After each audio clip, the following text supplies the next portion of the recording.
right, here we are with the old Commodore 64 Walkabout, for those of you who remember that. Yeah, so anyway, I thought I'd get into a little VIC20 color computer unboxing here.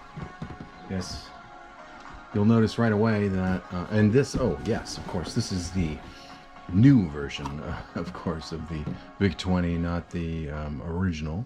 Although, you know, I do have a couple of originals, and the US box, at least, is, you know, it's got some similarities to it for sure, like that little graphic detail right there. I don't know if you can see it, but I'll pick it up in a second.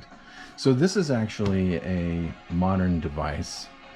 This is, of course, the old original computer, where you have the family excitedly looking on at the wonders of the VIC20, the personal computer with arcade game excitement. Can do household budgeting, personal improvement, student education, all that stuff, right? Just plug it in, and yeah. It's got a list of all the different kinds of programs, from arcade games to student education, financial planning, and personal improvement. A great little computer. It's the first computer I ever had, and as much as I love the Commodore 64, the VIC-20 is the first personal computer I ever owned, and will always have a special place in my memory, in particular for that wacky widescreen white and cyan look that that I spent many an hour looking at as I played text adventures such as Adventure, or just did basic type-in programs on from Computes Gazette. So here we are. This actually came from Europe. I got it from the UK. It came simply wrapped in only plastic and got a bit banged up, as you can see. So the box is not meant, but then again, neither are any of my VIC-20 boxes or Commodore 64 boxes or TI-99-4A boxes. So I guess it fits right in. I'm not going to be too disappointed. You know, it's a box. But, I should get around to it. It is a limited edition version of the C64.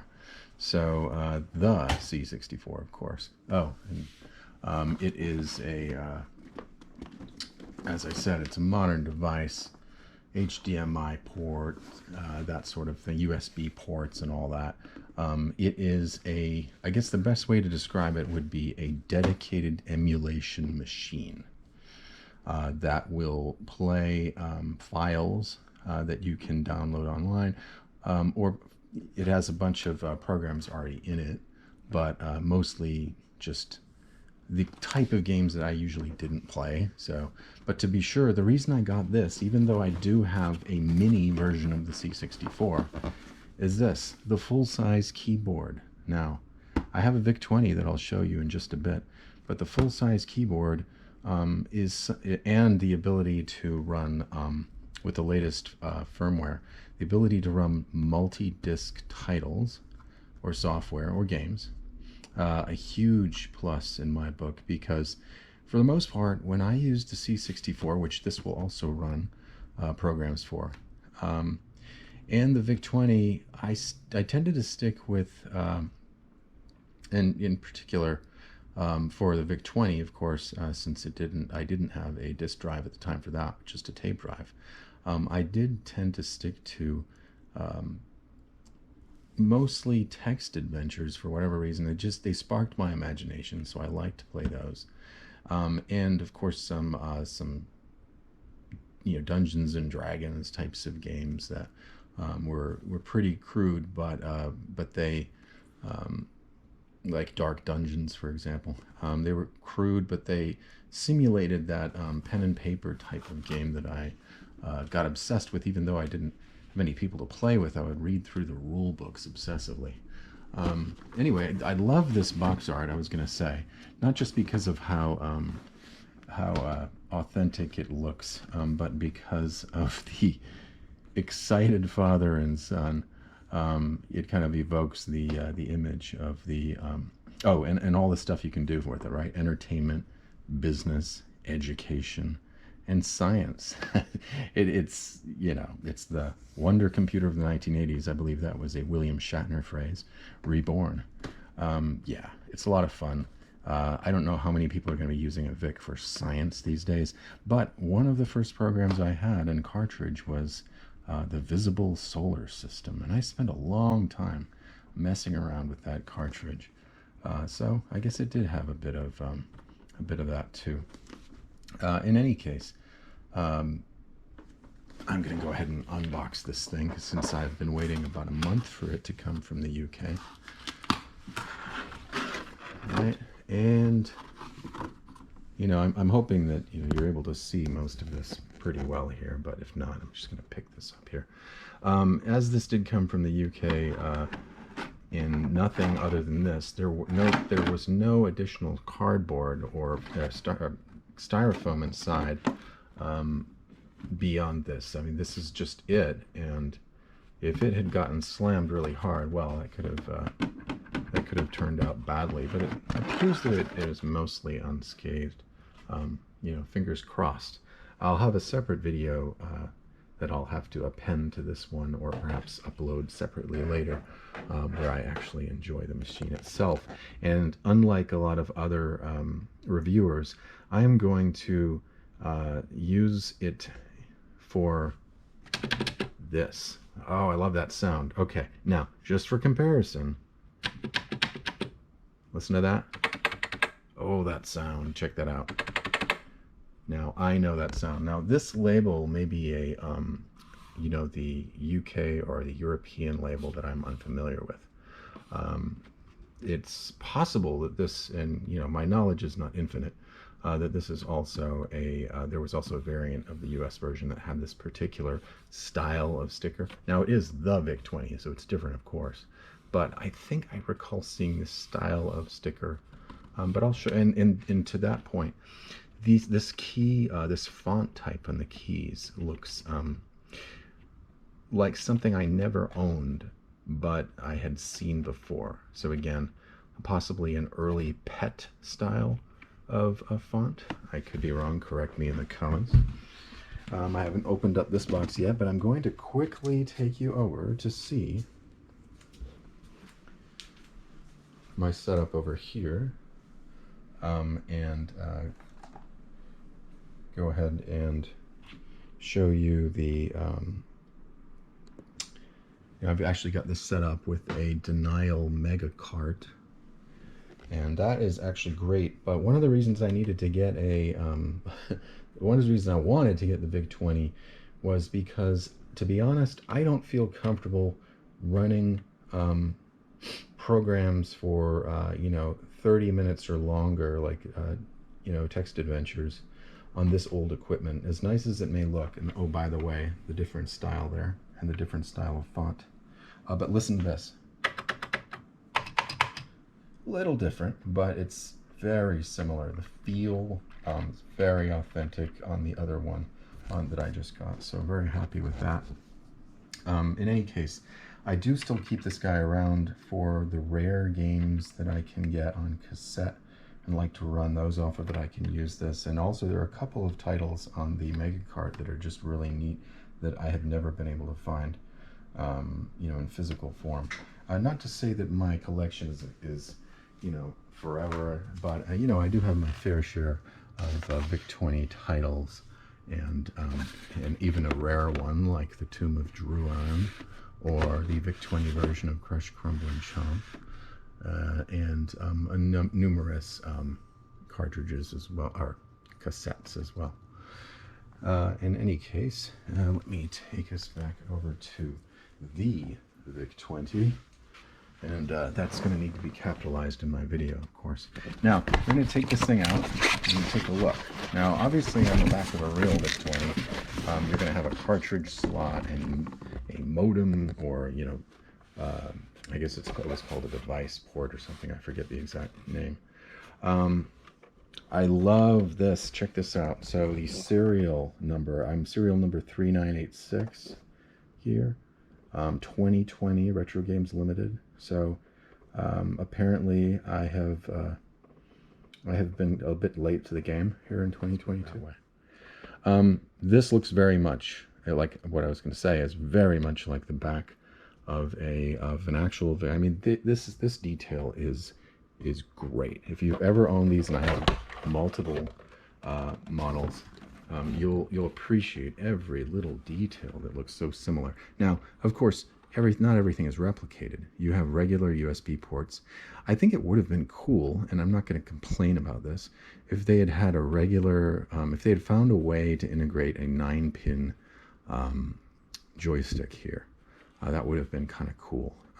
I don't know how many, how reasonable that would have been to, how easy or difficult that would have been to accomplish, and how much cost that would have added to the device, right? You always have to consider those things. Your HDMI port, and then another USB port, and I wonder if maybe this is here so that you can hide any kind of USB key that you might actually be putting in your, and I think the misnomer that a lot of people like to use is ROMs, because of course, you know, that may be correct, maybe more correct for the VIC20, but typically if you were talking about a D64 file, I don't know whether I would call that a ROM. Yeah, it's not, you know, for a VIC20 cartridge, sure. Anyway, 3 ports in the side. There is the mystery item in the box here. We'll go ahead and open this up. I'm very much looking forward to trying this out. I know what to expect because I have, as I mentioned before, a mini 64 hooked up on the other side of my room. And I have seen this demoed, and it's very similar. But again, my biggest problem with the, and I'm tearing apart the box here, but aren't I, single-handedly. My biggest problem with the mini 64 is that it didn't have a keyboard. And of course, you could have connected up a modern keyboard to it, or I suppose you could have found some way to mock up your own retro keyboard. But for me, it was all about the keyboard. It was never a gaming console. Because I used the C64 for doing my homework, writing reports, writing short fiction stories, creating artwork. It was not a Nintendo, you know, alternative. There's nothing wrong with people who grew up with systems like that, but that just wasn't for me. So I'm really happy that they made this. I don't know how many people really need this, but to be sure, there are a lot of titles that you can get for the C64 if you're downloading them, that have cracktros, for example, where you have to hit, you know, this, or you have to hit some key in the keyboard, and having a keyboard, of course, makes that easier. And then there were a lot of titles that maybe use a hybrid of that, maybe Times of Lore. Oh, look at that over there. Is a good example, because it might have asked you to hit, or Gateway to AppShy even, and you could program keys to do different things, or you could use them for different functions. But just being able to reach over and see an F1 key and smack it for that purpose is much better in my book than. And then of course I'm going to get to have all sorts of fun with programs for the VIC20 that maybe I can't get my hands on, that involve using the keyboard as well. Look at this though. This is very similar to the device that I got with the the C64 Mini. It's got a little VIC20 thing. It's got the VIC20 colors to it. I don't believe, and I could be wrong, that there was this style of joystick, which is very popular, I believe, especially in Europe. I don't believe there's this style of joystick for the VIC20, but there was a very similar color scheme for an Atari style looking, with a bit of a difference to it, VIC20 joystick. The Commodore joystick that went along with the VIC20 at the time had a very similar color scheme to this. This, of course, is I can feel it's a superior joystick with little switches, right? Rather than that mushy feel that you get from the Atari style joysticks that have that little plastic ring inside. There is a manual down here, a quick guide. I love this quick guide. Again, just the whole style of it looks to me like these guys really got it right in terms of the feel of the you know, the VIC20, even the VIC20 documentation that came originally with the device. Now, I'd have to go back and look and see if they're going, how far they're going toward copying that look. For example, you know, up in here in this this formatting. But great little quick guide. I think I'll probably use it to double check and see, or you know, I'll probably end up going online to see what it tells me specifically about taking files and using them. I just put them on a USB key in the main root directory and I'm fine. Oh, check that out. Cloanto is a part of this. The Cloanto Corporation. Those guys have hooked me up in the past. Very, very good guys. Hooked me up with their, oh gosh, I'm terrible. I'm going to forget it now. There was a program. It's in my book. I talked about it ages ago. Anyway, there is an emulation package that they have, and I can't believe I'm forgetting the name of it now, that you could get. That was like an all-in-one with legal games and everything on it. And I wonder if the reason they're included here is because they had some of the rights to some of those. It looks like that's probably it. Let's see what else we got in here. We've got an oh, thankfully, yeah, I'm not going to have to worry too much about that, right? But it looks like that might just be an adapter I could take off. But I assume that, you know, it's just a standard USB, so I shouldn't have too much trouble just replacing that with a good quality, you know, USB wall charger adapter unit.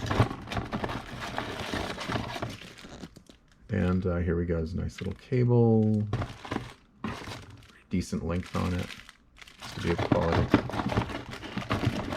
And then an HDMI cable. Now I have so many of these kind of things. This is not a must in my book, but I'm glad that they don't leave anything out, because I remember seeing complaints from people who bought the PS Mini, PlayStation Mini, complaining that it didn't have some basic component in it, like the wall adapter, socket adapter. So hey, I'm gonna get into enjoying some titles on the VIC20, very soon. I'm gonna see if I am going to be able to enjoy these specific titles. Rescue at Rigel, and it has a nice book with accompanying text, if any of you remember.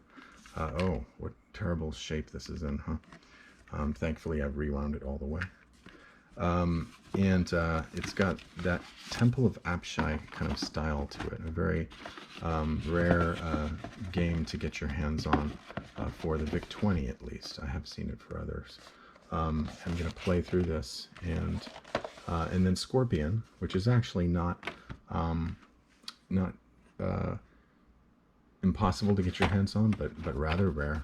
I like it because it's a title that I like games that actually have a purpose in them. You know, you can.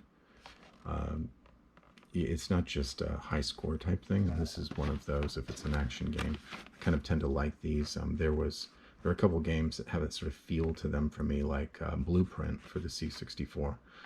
You're kind of working toward a goal and something happens. I have yet to really get into that one, though. And then, of course, the pinnacle. The pinnacle, although I do have Realms of Quest 5 also, the Realms of Quest quadrilogy, which I will very much enjoy using at length on the VIC20. A really good example of something that it just takes full advantage of the old VIC20.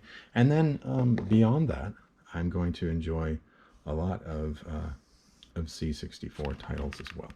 So I hope you enjoyed that unboxing with a lot of blather from me. This is Robinson Mason again. Just you know, just enjoying the thing that I think I don't think I would have thought this was possible back when I wrote my when I started writing my blog and wrote my first book on the C64. I don't think that I would have thought this level of